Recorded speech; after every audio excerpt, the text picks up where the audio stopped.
If you have topics you would like to have us discuss on the Aging Well podcast, please click on the links in the episode description to send us a text or record your message or comments. We'd love to hear from you and how we can help you age well. If you benefit from the Aging Well podcast and would like to support the content financially, please click on the Support the Show link or support our affiliates and advertisers.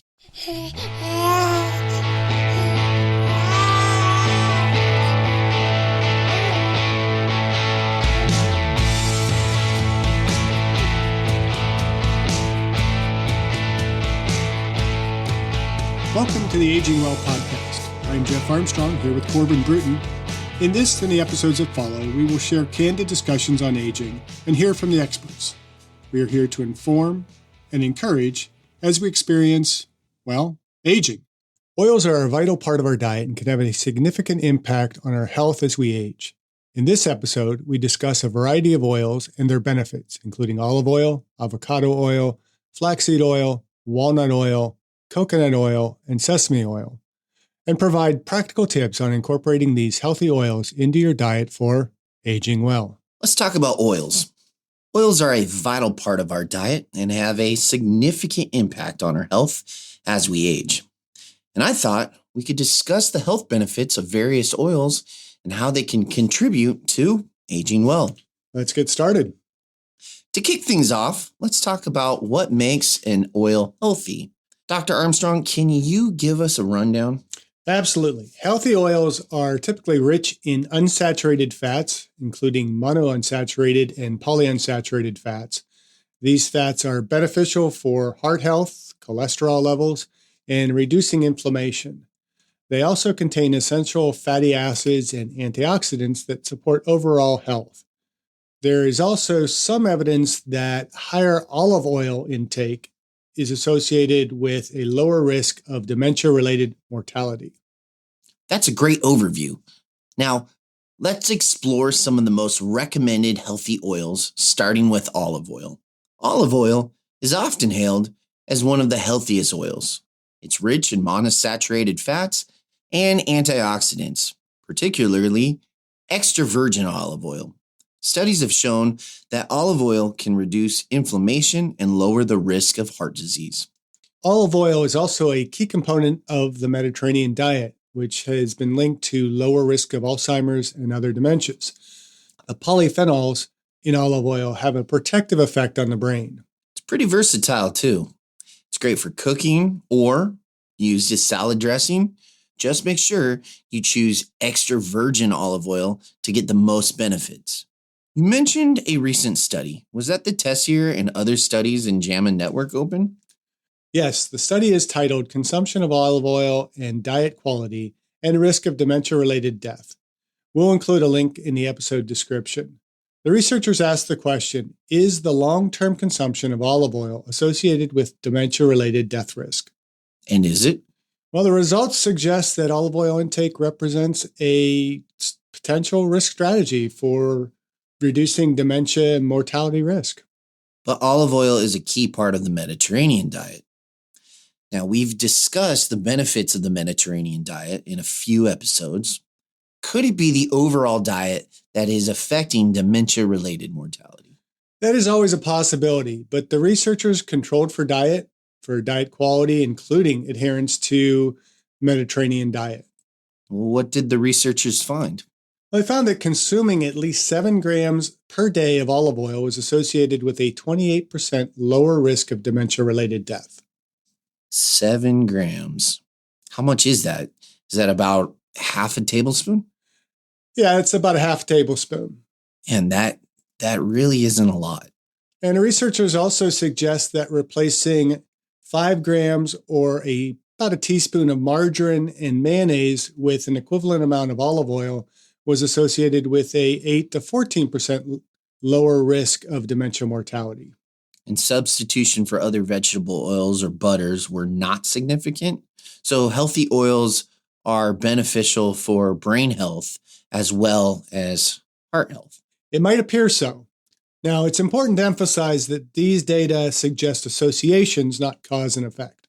Tessier and colleagues do note, however, that, quote, as a part of the Mediterranean diet, olive oils may exert anti-inflammatory and neuroprotective effects due to its high content of monounsaturated fatty acids and other compounds with antioxidant properties such as vitamin E and polyphenols. Olive oil is a staple in my oil cupboard. Next up is avocado oil. Like olive oil, it's high in monounsaturated fats. Avocado oil also contains vitamin E, which is a powerful antioxidant. Before we dive into vitamin E, I just want to ask your opinion on one thing. I recently read a few articles out there, and some of the literature says that if you heat olive oil, it may have a negative effect versus butter or tallow. What's your opinion on that? I don't know that it has a negative effect. I've not really read that, but there are certain oils that are probably a little bit better for cooking. And so if you're going to heat things at a really high heat point, then you probably want to maybe select some others. And we're going to, talk about kind of the role of avocado oil and some of the other oils. No, well, the literature, even though you didn't read it, it did say put olive oil on everything. Salads, even to add it to your steak. It talked about the significant benefits of olive oil, specifically extra virgin olive oil. It just said that there could be a negative effect when raising olive oil to a certain temperature. I just wanted to hear your opinion on it is all. Let's dive back into it though. You mentioned avocado oil and how it contains vitamin E. Let's dive into that. Vitamin E is crucial for skin health. It can reduce the signs of aging by protecting skin cells from oxidative damage. Plus, avocado oil has a high smoke point, making it perfect for cooking at high temperatures. And let's not forget its role in heart health. Fats in avocado oil can help maintain healthy cholesterol levels and reduce inflammation. Avocado oil is also in my cupboard. Whole avocados are also good, correct?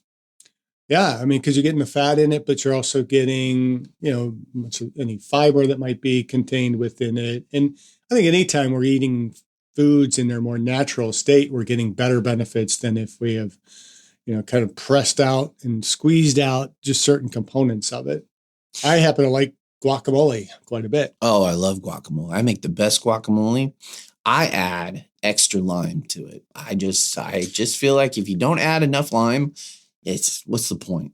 I want it to have that zest and that zing. And pro tip, the more lime you have, the greener your guacamole will stay. Fascinating. Fun-filled fact. Yeah. I think one of the challenges with whole avocados is that their shelf life kind of sucks. Mm-hmm. It seems like my wife will buy a whole bunch of avocados and, my son will eat a lot of them. I mean, he makes his own guacamole quite frequently, but, I'm constantly throwing them out either molded or just hard as a rock.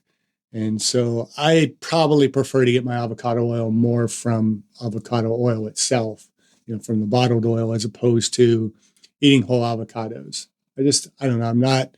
It's not a convenient food for me. And I know a lot of people put them with eggs and all those kind of things. And there's many ways that we can incorporate avocado into our diet. And so it should be one of those key little staples in our homes. I don't know if you remember this. Probably back in, 2010, 2012, right around there. Some of the grocery stores, they had a section for avocado. And they had a section for this other one called Fitcado. And the Fitcado was massive. It was, some genetically modified version of the avocado. And although it was huge, it was massive, it really tasted like a watered down version of an avocado. I don't know if you remember that at all. I probably wouldn't have gone after something called a Fitcado or anything like that just seemed a little bit more unnatural, some Frankenstein vegetable. It was huge. It was massive. Obviously they've done very well because I have not seen them in the grocery stores. I haven't seen them. I haven't seen them since. All right. Well, let's move on. Flaxseed oil is another great option, especially for those that are looking to boost their omega-3 intake. It's rich in alpha-linoleic acid, a type of omega-3 fatty acid. Yeah, omega-3s are known for the anti-inflammatory properties and are essential for brain health. They can help reduce the risk of cognitive decline and support overall brain function. I believe we did a recent episode on omega-3 fatty acids. Flaxseed oil is best in cold dishes like smoothies and salad dressings since it's sensitive to heat. It's an easy way to get those essential acids into our diet. I can't say I've ever used flaxseed oil in food prep. I will, however, occasionally add flax seeds to my protein smoothie. I really don't have any comments on flax seeds, other than I know some people put it in their overnight oats.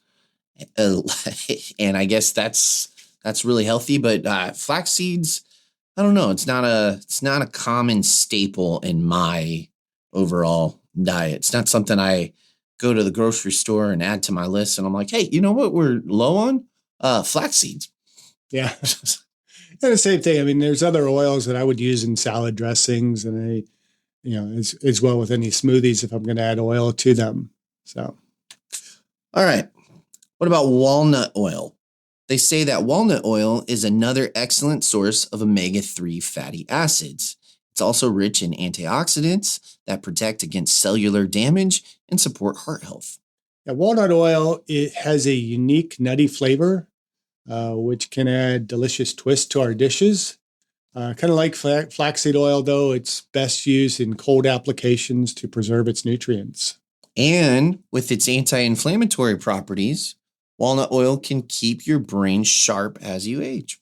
And I'm more likely to include whole walnuts in food rather than use the oil. I don't think I've ever used walnut oil. How about you? I've never even heard of it until just now, actually, doing the research of oil. I've never heard of walnut oil. Now, I have heard of a lot of the benefits for walnuts, being a great antioxidant source, being a great anti-inflammatory item. And also there's a lot of literature out there that will say that walnuts can actually increase testosterone levels in men, if that's something that you're interested in. I've started adding kind of crushed walnuts into my yogurt in the morning. Mm-hmm. So see what that does. If my testosterone takes a big leap and I start, getting all manly on us. I also hear it's got something to help with, like, I can't remember what it is. I think it has L-citrulline or L-arginine in it as well. So it might help you with your pumps in the gym. Yeah, it's got a little bit of protein to it as well. So it adds to our protein intake. And we've been talking about the need for older adults to get more protein, and adding some nuts and whole nuts into their diet can be pretty beneficial. And just adding a little bit of protein to get some of those amino acids that our bodies need. Now, although we've never heard of walnut oil, let's talk about another oil that most of us have heard, and I'm talking about coconut oil. Coconut oil, while it's high in saturated fats, these are mostly medium chain triglycerides, or MCTs, which can have some unique benefits. Yeah, MCTs are easily digested and can provide a quick source of energy. They may also support brain health by providing an alternative energy source for brain cells. However, it's important to use coconut oil in moderation due to its high saturated fat content. It's great for certain cooking needs, especially baking, but balance is said to be the key. I like to add coconut oil to my morning coffee. Do you use coconut oil or MCTs? Not really MCTs. I'll use coconut oil every now and then, not necessarily for my diet. I mean, during summertime, if it's on sale, yeah, we'll throw it in if we want to make I make a kind of like a breaded fish, and I zest it with lemon, but I also use the coconut oil. So it's kind of got this sweet and tangy taste to it. It's really, really good. But I actually utilize coconut oil. I learned this from an old coworker I used to work with. And every summer, this coworker would come in and they would just be super, super tan, almost as if they never burnt. And I made the comment, I was like, man, you know what? I burn and then I tan, but I feel like the older I get, the tan fades away really, really fast. And I can't maintain my tans as I used to. And she told me coconut oil. And I started actually utilizing coconut oils after the day after I got sunburn. And it helped actually maintain that tan a lot more. I never put it on during the sunburn because I feel like oil added to a sunburn is just adding more fuel to the fire in my own mind. But yeah, I put it on the day after sunburn, and I feel like it maintains my tan a little bit more during summertime. Plus, it makes me smell good. Yeah, MCTs are growing in popularity, particularly in certain fitness circles. What are some of the key benefits of MCTs? Yeah, well, MCTs are quickly absorbed and metabolized by the liver, providing an immediate source of energy. This makes them particularly useful for athletes and those needing a quick energy burst. We are also seeing them recommended for weight management. MCTs can help increase feeling of fullness, which may lead to a reduced calorie intake and assist in weight management. MCTs are also purported to boost metabolism. MCTs can increase the release of hormones that promote a feeling of fullness and help improve fat oxidation, potentially aiding in weight loss. Now, is that why you include coconut oil in your morning coffee? In part, I find it can help me kind of get going in the morning and stall hunger cravings. MCTs are easier to digest compared to long chain triglycerides, making them beneficial for individuals with digestive disorders or malabsorption issues. Now, that's not why I take it, but it can help support gut health, which I'm really trying to do as much as possible, and promoting a healthy balance of gut bacteria. And what about the improved cognitive function? Yeah, MCTs are converted into ketones by the liver, which can serve as an alternate energy source for the brain. This is particularly beneficial for individuals with impaired glucose metabolism, such as those with Alzheimer's disease. MCTs are a staple in ketogenic diets because they promote ketone production, helping the body enter and stay in ketosis, where it burns fat for energy instead of carbohydrates. MCTs also have antimicrobial and antifungal properties. Some MTCs, particularly those in coconut oil, contain lauric acid, which has antimicrobial and antifungal properties. This can help in protecting against infections and maintaining gut health. MCTs may also help reduce inflammation, which is beneficial for chronic inflammatory conditions and overall health. Incidentally, I will also sometimes use coconut oil on dried, cracked skin. So there are a lot of good skin properties, sunburn, healing kind of dried, cracked skin, providing a little bit maybe of a barrier of protection against the skin. Mm-hmm. Hey, I wonder if this would also help with an individual with eczema or psoriasis as well. Can a little bit. I mean, I get eczema, so I will use it on occasion when my skin is especially cracked and dry. And, it seems to help. And then the downside of it is it stays oily. So it's kind of hard to be handling anything for a while after you kind of put it on your hands because you got this oil film on your hands. But, if you put it on and kind of allow it to soak into the skin, I feel like it does have some benefit. Now, some studies suggest that MCTs can help improve lipid profiles by reducing bad cholesterol, LDL, and increasing good cholesterol, HDL, though more research is needed to fully understand their impact on heart health.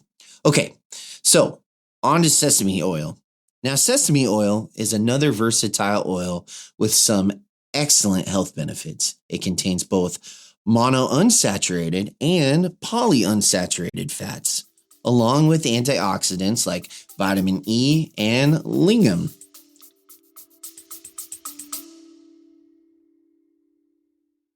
I discussed my epigenetics test with True Diagnostic co-founder Hannah Wendt in episode 162. Epigenetic testing measures baseline and changes in your pace of aging, giving you the power to steer your anti-aging or health and wellness journey in the right direction.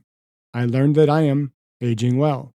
Click on the affiliate link in the episode description, use the promo code AGEWELL, and receive a 12% discount on your epigenetics test and monitor your pace of aging. These antioxidants can help reduce inflammation and support skin health. Sesame oil has a distinctive flavor, kind of much like walnut oil, making it a wonderful addition to many dishes, especially Asian cuisine. When I think of sesame oil, I think stir fry. That's what I think of sesame oil. I just think of Asian cuisines. And it's not just good for cooking. Sesame oil is also used in traditional medicine for its healing properties. I was not aware of that. Yeah, it's actually one of those interesting things that I kind of came across while looking up these oils. Now, are there other oils that are considered healthy? Well, I think we've discussed the better go-to oils, but healthy oils can also include canola oil, sunflower oil, grapeseed oil, and peanut oil. I would consider these tier 2 and only as cooking oils. Canola oil is low in saturated fat and high in monounsaturated fats and omega-3 fatty acids. It's a versatile oil and has a mild flavor. Sunflower oil has a high vitamin E content and is low in saturated fat.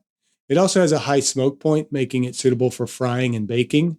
Grapeseed oil is high in polyunsaturated fats and vitamin E. It has a neutral flavor and a high smoke point, so it's also suitable for cooking various cooking methods. Peanut oil is rich in monounsaturated fats and has a high smoke point as well, making it ideal for frying. It also has a pleasant flavor that complements many dishes. Yeah, so each of these oils have their pluses and minuses. I've never used grapeseed oil. I typically don't buy a wide variety of oils. My wife is the one that buys a lot. She does most of the grocery shopping, so she buys oil. So we have a pretty extensive oil cupboard that has a lot of these different oils. And I just kind of feel like I go to olive oil and avocado oil as my go-tos. I used to probably use canola oil or sunflower oil a lot more.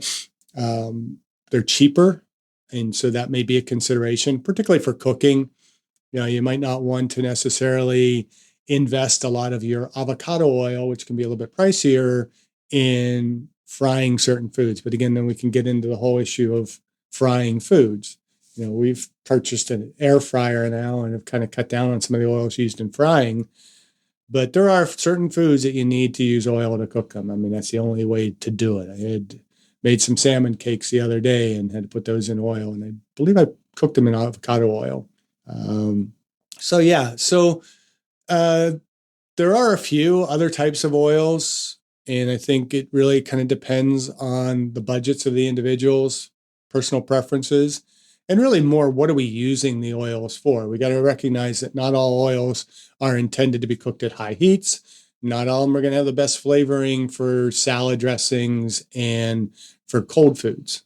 Yeah, it's interesting, these tier 2 oils that you're bringing up. I'll have to send you an article. I just read that some of them aren't that great.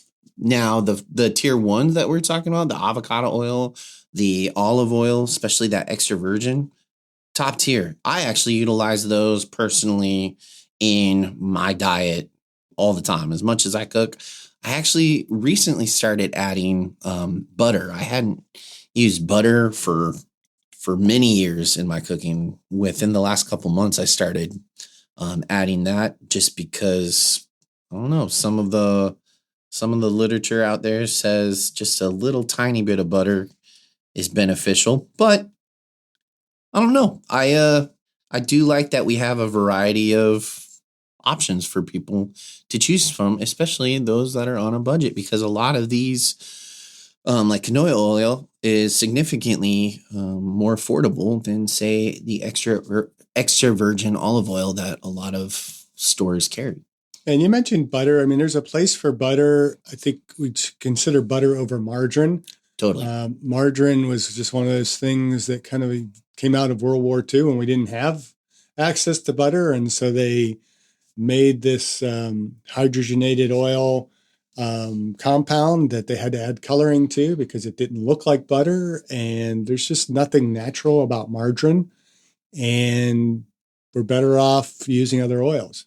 I actually kind of like when you go to like many Italian restaurants where when they serve the bread, they just have the olive oil, seasoned olive oil that you can just kind of pour out onto a plate, and then you dip your bread into that rather than taking butter and smearing it on and doing all that. So we want to use butter a bit more judiciously, using less of it, and try and be a bit more liberal in how we use olive oil and avocado oil. Of course. And most of these oils that are in that tier 2, they're actually in a lot of products actually. So like the granola bars and what binds it together, if you look on it, a lot of them have sunflower oil and grapeseed oil, and they use it as that binder that hold it together. So that might be a roundabout way to get a source of the oils, perhaps. Well, yes and no. I wouldn't go after, processed foods that have added oils, because many cases those oils have been a bit, hydrogenated and modified in ways. You have to also look very carefully at what all oils are in there. If you don't stop as you go down through the list, you might see palm oil in there and some of the other ones that are much less healthy. But you're always going to see the cheaper oils being put into most of those snack food kind of products. And so best to avoid those altogether and get our oils from, a fresher source, adding them ourselves to food as opposed to allowing, companies to be adding them. Because along with those oils are going to be added a lot of other chemicals that are intended to kind of extend the shelf life of those products and everything else. So be kind of buyer beware when it comes to buying foods that have added oils in them. So how could our listeners incorporate these healthy oils into their diets? Baby steps. Baby steps. That makes me think about, what about Bob? Dr. Leo Marvin. I would suggest the listener start by replacing less healthy fats with these oils. Use olive oil for salad dressings, avocado oil for high heat cooking, and perhaps flaxseed oil for smoothies. Experiment with walnut oil in your baking or as a kind of finishing touch on some salads. And don't forget to enjoy coconut oil and sesame oils in moderation. Remember, variety is key. Different oils offer different benefits. So mix them up to get the full spectrum of health benefits as best we can. Can these oils help with joint pain? Great question. Oils rich in omega-3 fatty acids like flaxseed oil and walnut oils do have anti-inflammatory properties that can help reduce joint pain. Olive oil is also beneficial due to its anti-inflammatory compounds. So is it, and I know you kind of mentioned this earlier, but is it better to consume these oils raw or cooked? Well, again, it depends on the oil. Some oils like avocado and olive oil are versatile and can be used both raw and cooked. However, oils like flaxseed and walnut are best used raw to preserve their nutrients. Coconut oil is stable at high temperatures, so it's great for cooking. I think it's important to get as much of our oils from whole foods, as I mentioned earlier. Like whole olives and whole avocados and whole walnuts? Yeah, and let's not forget oily fish. These are great sources of omega-3 fatty acids. Now, what are the dietary recommendations for fat? Great question. The American Heart Association suggests that fat should comprise between 25 and 35% of the daily or total daily calories. For someone consuming 2,000 calories per day, this equates to about 56 to 78 grams of fat daily. So we want to limit our saturated fat intake to less than 10% of total daily calories. So for a 2,000 calorie diet, this means consuming less than 20 grams of saturated fat per day. The American Heart Association suggests reducing this further to 5 to 6% for individuals who need to lower their cholesterol levels, equating to about 11 to 13 grams of saturated fat per day. We want to avoid trans fats and particularly hydrogenated oils, which are used in some margarines, snack foods, and baked goods, as we talked about. And I favor an approach of protein first, about 1 gram of protein per pound of body weight, and carbohydrates according to activity levels. Round out the rest of the caloric needs with healthy fats. This accounts for energy needs and body composition goals. Now, I agree, obviously, with the whole protein and carbohydrate, with that balance. Do you, in your professional opinion, do you think perhaps the American Heart Association, some of the information could be out to date? And the reason why I bring this up is there's a lot of people going out there and they're doing a super low carb diet, like a ketogenic diet or even a carnivore diet, where they're increasing the level of fat and they're seeing all of these awesome benefits. For example, a lot of our hormones are fat based, and the levels of the hormones that we need can actually increase when we are taking the proper types of fat. Now, if we're taking in those, when we're taking in the bad fats, the polyunsaturated fats, that can really have a lot of negative effects on our body. And, information on what we should and shouldn't eat, that's ever evolving. If you want to think about the food pyramid, which was always kind of hammered into us, like increase the number of carbohydrates, that was at the bottom. And with a lot of the new literature and research that's out there, it does say that, hey, prioritize protein. What's your opinion? Do you think fat should be at that low level of our daily increase? Or if someone is more active and moving around more and physically fit and sound, do you think an increase of fats to their diet would be more beneficial for that individual? Well, there's a lot to unwrap there. First of all, I think you said something about polyunsaturated fats being bad, and they're definitely not bad. You want to limit those saturated fats. And I would continue to kind of stand by the American Heart Association recommendations there. Now, people who do not have a problem with their cholesterol are not going to have as much of a problem with elevated saturated fats because, cholesterol is a precursor to many of the hormones in the body, particularly our sterols. So if you don't have a problem, it's not a problem. But if you have a problem, it's definitely a problem. And, the problem with high fat intake and a very low carbohydrate intake is that our muscles are dependent upon carbohydrates for performance. And no matter what the keto people, the paleo people, and all those other idiots will say, I shouldn't say idiots, but because there's many smart epileptics and people like that are on a ketogenic diet. But the idea that ketogenic diet can actually improve performance is simply bullshit. I mean, there's no real evidence of that. And if you pull up anything that purports to be evidence, I would look at that with quite a bit of scrutiny. The muscles require carbohydrates, and it is the immediate source. That's how we store energy in the muscle. So we want stored muscle glycogen, and we want that available for quick conversion into adenosine triphosphate, or ATP, which drives the muscle contraction. And if we don't have that available, then the fats are not able to be metabolized effectively.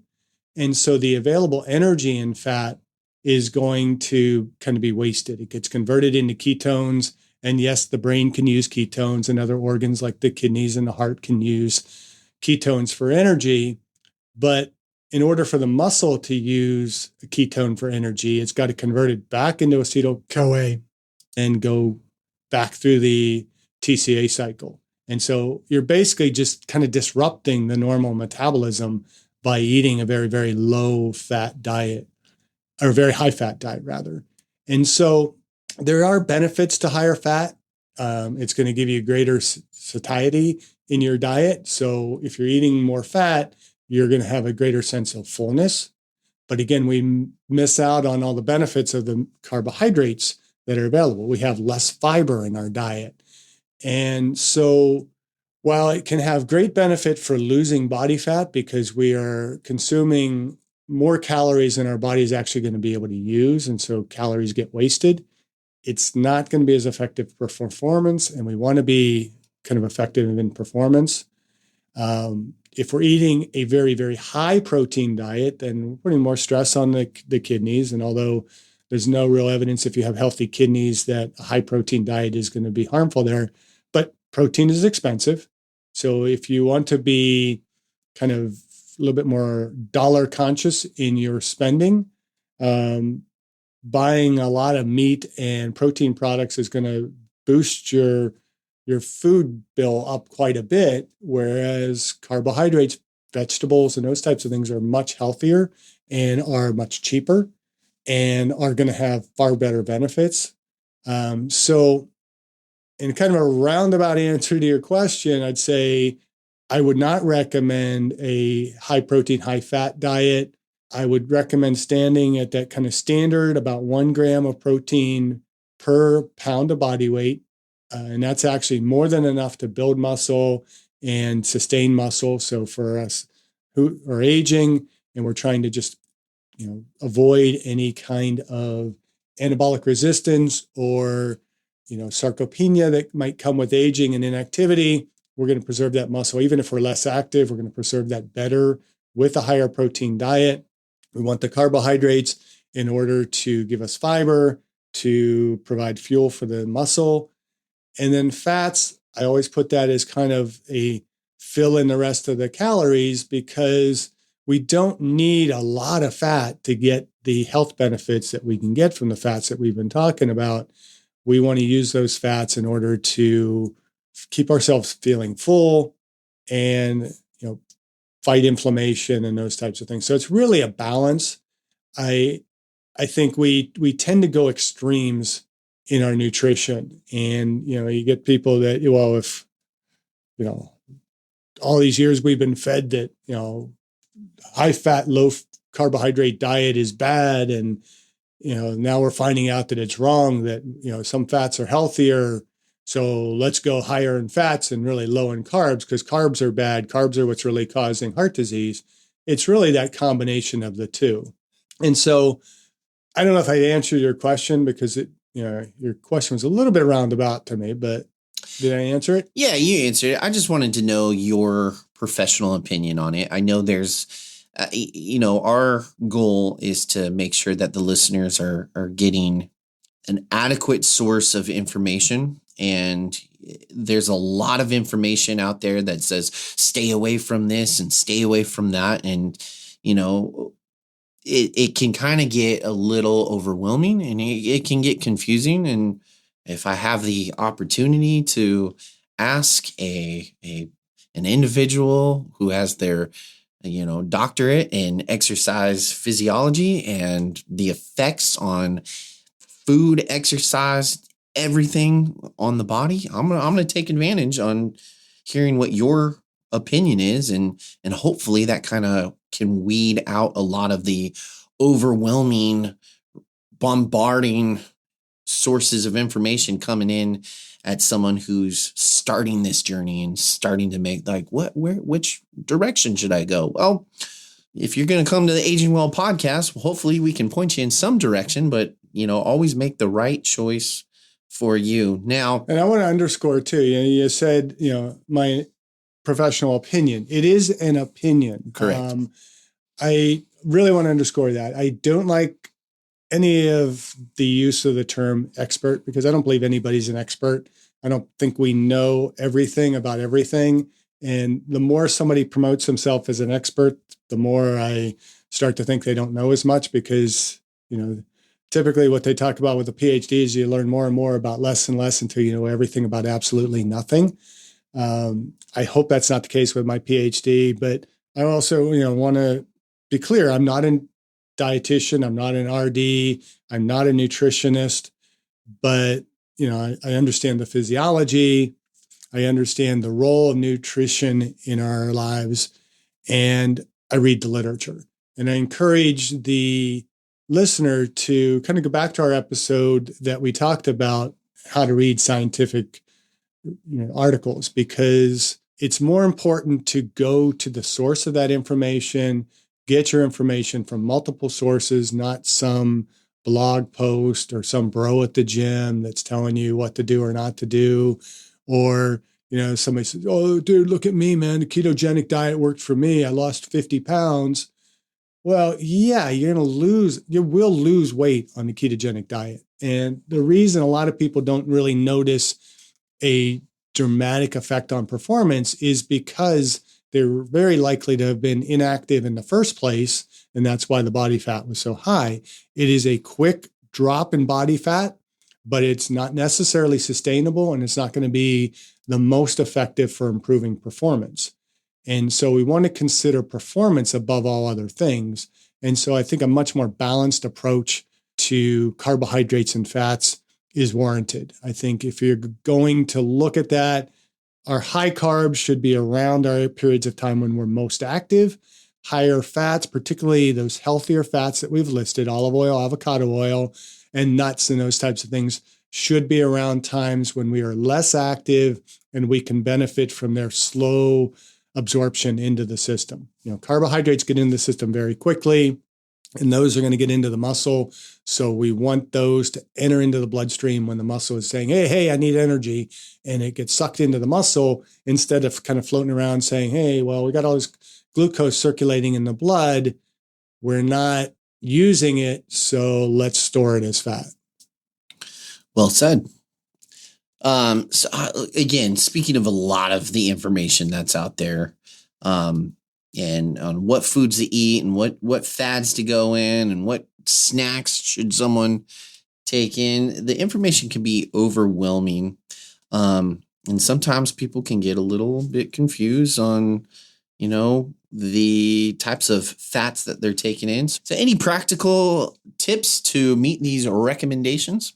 Well, first I'd say check food labels to keep track of your fat intake, especially saturated and trans fats.